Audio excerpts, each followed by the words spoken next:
Hey, what's up? This is ShiGGa Shay, and you're now tuned in to Do Not Click. Check, check, 1, 2. You're listening to. ShiGGa Clique. Check, check. 1, 2. Yes, very familiar with the mic, I see. Nice to finally meet you, man. Nice to finally meet you too, bro. ShiGGa Shay, Yes, sir. your real name? Back Jinshan. ShiGGa Shay was just something you came up when you were younger, right? Yeah. What are the alternate names that you had other than ShiGGa Shay coming up with your name? You know, because my real name is Jin. So at that point of time, there was already a MC Jin. He was like killing everybody on yeah. Freestyle Friday. Is it a Malaysian MC? No.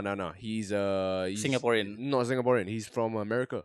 Okay. He's the one that was on BET, like rap battling everybody and killing everybody. Asian guy, right? Asian guy. I think I know who you're talking about. The one with the song Learn Chinese. Yeah, his name was Jin. So I couldn't have the name Jin. That was my real name because of that. What if you meet a new rapper with like, a hustler or, Lil in a name or like, Young Money or whatever. That typical kind of name that rappers like to give themselves. Right. Do you have an automatic judgment towards that kind of person? Not really, man. I mean, I don't judge. Like, if anybody has a particular name, like, I believe they have their own story to it.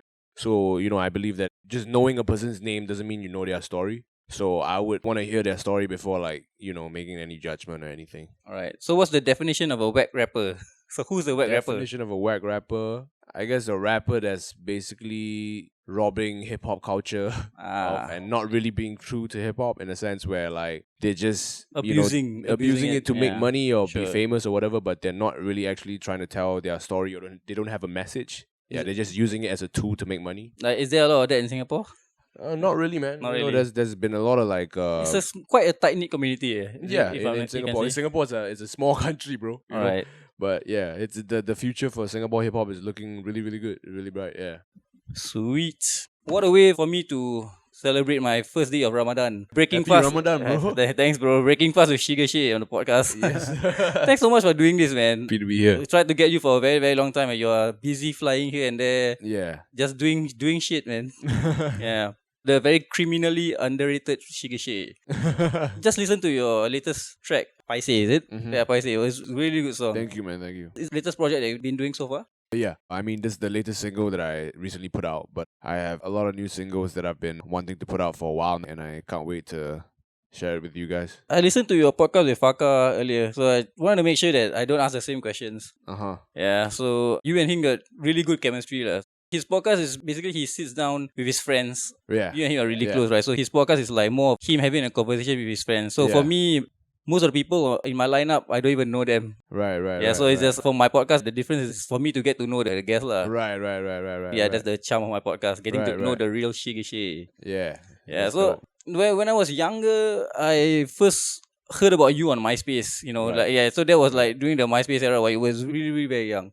Fast forward to today. MySpace, man, my God. Yeah, back then. And fast forward to today, you look at the man you've become, man. Beard and all. 100% transformation. Yeah. Yeah, so just talk a bit about your journey, how you started and then to where we are today. I started very young as a kid. Like, I found my passion at a very young age. At 9, I kind of knew that I wanted to pursue hip-hop and rap as a career, but I just never knew how far it was going to take me, I never thought of like, oh, I'm going to make money from this or like make this a career or a job. It was more like, I really love doing this and I just want to do this for the rest of my life, And, I just wanted to entertain people, as a whole, just like as a performer, And I actually went into SP for poly and I went into this course called Media and Communications, which is also mass comm. So that's where I learned like how to edit videos and kind of like advertising, marketing, from broadcast journalism to whatever it is, modules they had. And very thankful for that experience because that's where I learned how to direct videos and edit. And after that, I went into national service and I was in the music and drama company, which is known as MDC. And you have people like you interviewed before, like Sheikh Haiko and whoever. Even Gurmit sings from MDC too. So I know Alif Aziz also was from there. But I think that's SCDF. Right. Yeah. That's different. Yeah. Different, yeah. Yeah, different. But this one is the army side of it. Okay.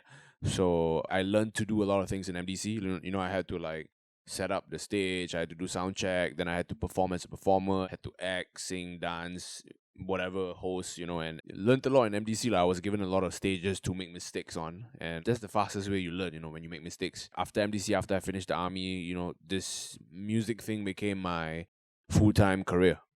and yeah, that's how everything kind of started for me. When you were younger, what drives you in hip hop, like making music? You can be honest, like if you want to say like it's superficial purposes, wanting to make music, or it's for identity. It was never for superficial purposes. I lost my father at a very young age, so obviously I had a lot of stories to tell. I had a very strong purpose to get my message across. Hip hop, if you're doing hip hop for superficial reasons, that's using it for the wrong reasons already, and people can tell when you do that, And because of me losing my father at such a young age, I was the only child of the family, so I had to step up and be the man to support my mom. At a very young age, I had to grow up really quickly. So music drove as a catalyst to kind of express myself and to really reflect on myself and basically tell the stories and struggles of what it was like growing up, not having a father figure, and that was how my journey kind of started. And like the main motivation, like your question earlier, is I guess it comes from the need to give my mom a better life, like to support my mom. Yeah. When you're doing something not for your own interest, the motivation is actually a lot stronger and it lasts a lot longer, because you're doing out of love, You and your mom must be really close, man. Yeah, pretty much. Does she understand the magnitude of what you're doing? Like, for you traveling to LA, performing in the White House and all that. Does she understand the exposure that you're getting? She's a very supportive mom, and I'm very, very thankful for that. I think at first, when I just started doing it as a kid, like she was a bit worried, like all parents would. But after a while of consistently just making music, she kind of understood like this passion was something that I really, really wanted to pursue. So from hip hop, what made you fall in love with the genre? From hip hop?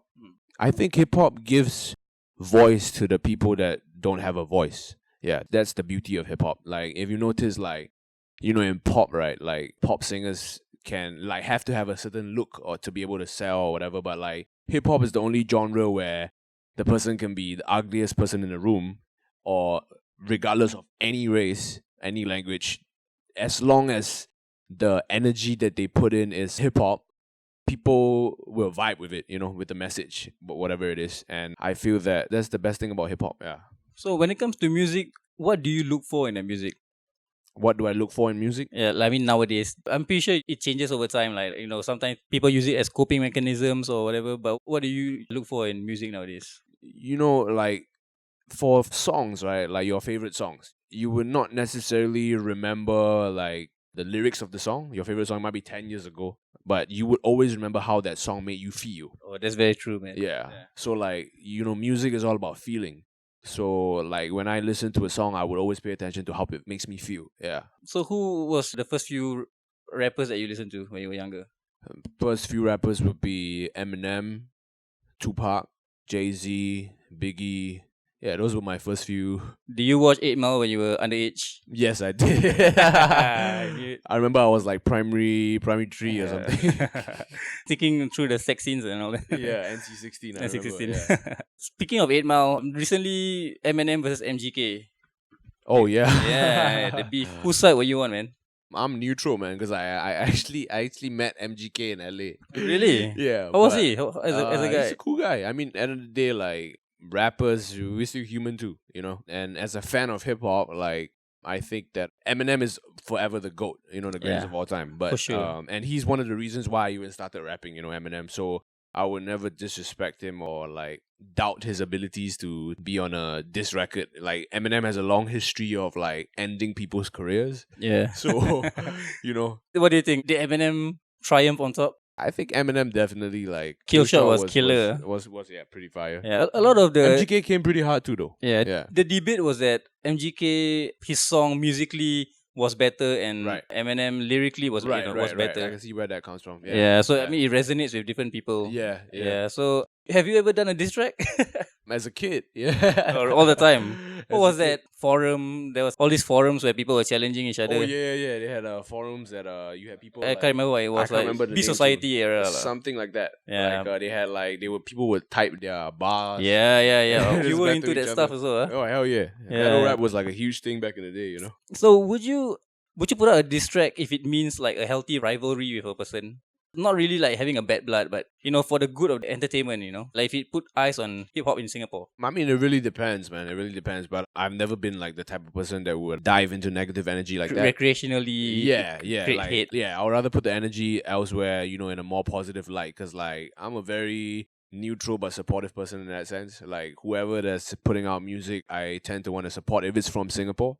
Like I always respect anyone that's from Singapore and from my country that's trying to do better for our people. Yeah. So I assume you've already met ShiGGa Shay. Oh, yes. Boy. What kind of advice has he given you? Heiko? Yeah. Heiko's giving you burgers and all that. He's one of the first people that actually like showed love in a way. Like when I was very young, like I reached out to him to be on one of my like remixes and my mixtape, and like he, without any question, just said yes. Yeah. And I asked him to be in a video. He said yes too, and eventually our friendship just grew from there. He was always like a big brother to me in this industry. Like he always gave me good advice on how to navigate and like maneuver, because whatever I'm going through right now, he's already been through like 10 years ago. Yeah, same here, man. The podcast, he was the first few people who helped me started a good lineup lah, basically. And he also helped me out a lot. Yeah. Heiko's always been that. He's the man, kinda, man. Yeah. He's the man. He's like the godfather. You eat his burger often? Fat Papas? Fat Papas. Yeah, I love Fat Papas. I just went there for their Impossible Burger. Oh, yeah. That one's amazing. Like they're doing some vegan stuff, right? Yeah. If you're a fan of like the Impossible meat, or you never tried the Impossible meat, you should definitely go to Fat Papas. Yeah. You know what I read in the news?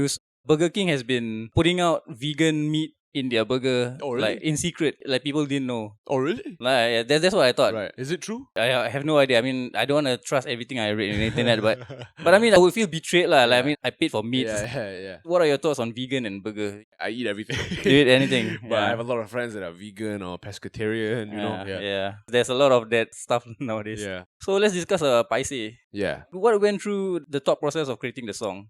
Basically, it was done in LA, right? So Mike Gao is an amazing electronic producer in LA. Like he produced a song with Jordan Jackson, who's OK J Jack, my producer too.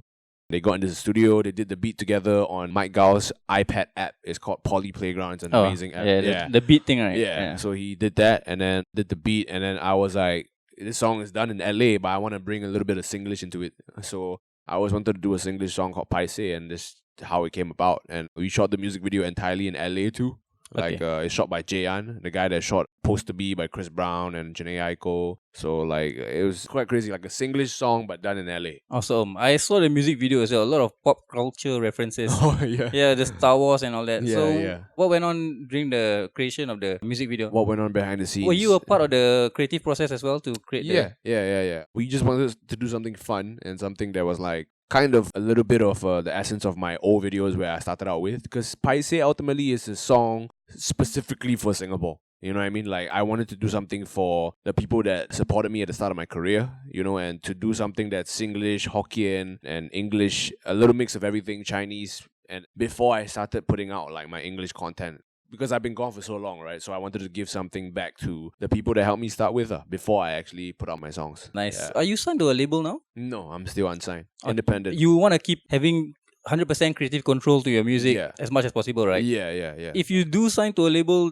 your creative freedom, does it get tempered? I wouldn't say that. It really depends on like what label trust, and yeah. and what kind of deal it comes to. But I'm definitely open to sign to a label, but just like it has to be the right deal. Yeah. What is your purpose in creating music for nowadays? Having your passion is like when you find something that you like. You know, that you like to do, right? But when you can use that passion to make other people happy or entertain other people or like, whatever it is, give value to people, that's when you find your purpose.